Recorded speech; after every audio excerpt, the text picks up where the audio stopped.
chap char kut sang ni som ni panga ni ni na azai tam takan oma chung te jing a chun borok siam bon mai pakhat a oma chu chu tu nge kan thlir dor ne mizoram khowela hian ani ifn singa hi anum to chong long ti the hial khop zai thiam te na a po pakhat na le pahni na hau tu kan ti theng chu borok ani sang ya fans pon nei tha maya tu nge chu chu kan ti chunin Taitea Ka lo ngai thang Lalsangliana Taitea Hello so mangu au duru mai ni man nuam to ne mo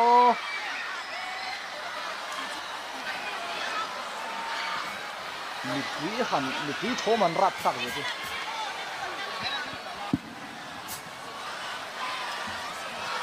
ao tròn đô này mi pui là ao tròn đô này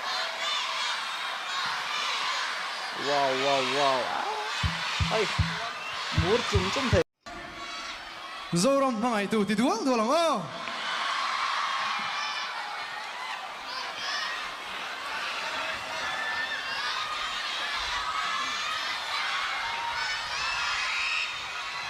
mi pui ao dual này anh mi mong em pui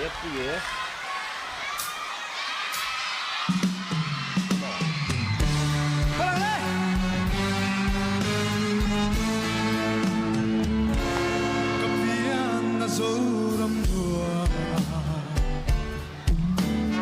con bin chua nó cái tiri chor pial run ia kan choi inun chia re amor chi ma se chang le thar dun amoi lo di nan se zorun na thong to mem ni matiang son sai relohi kan fano zoram hmangaih tu bi huai sin lebu kan korvai sakra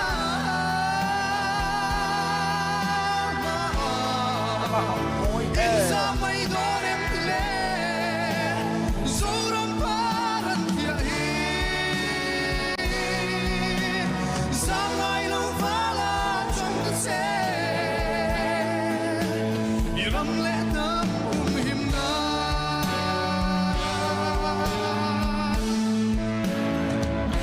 kan tang ram mo ya hia mel ma do ra lo lia zoram rutin na lo ya zoram par mo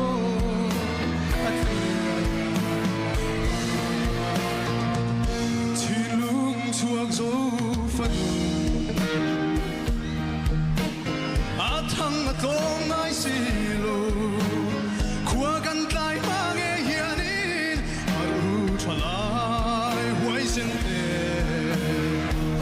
zoram hmangaih tu mi huai sen te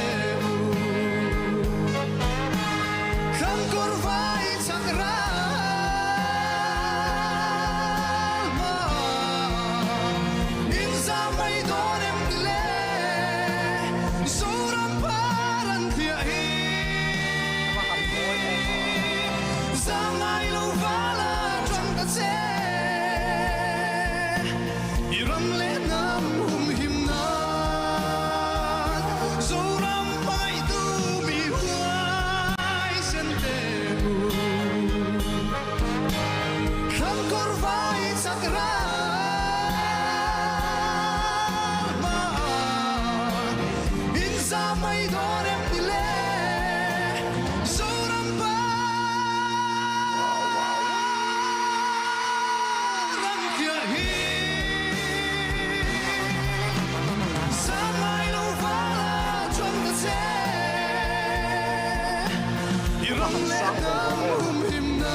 sang lo me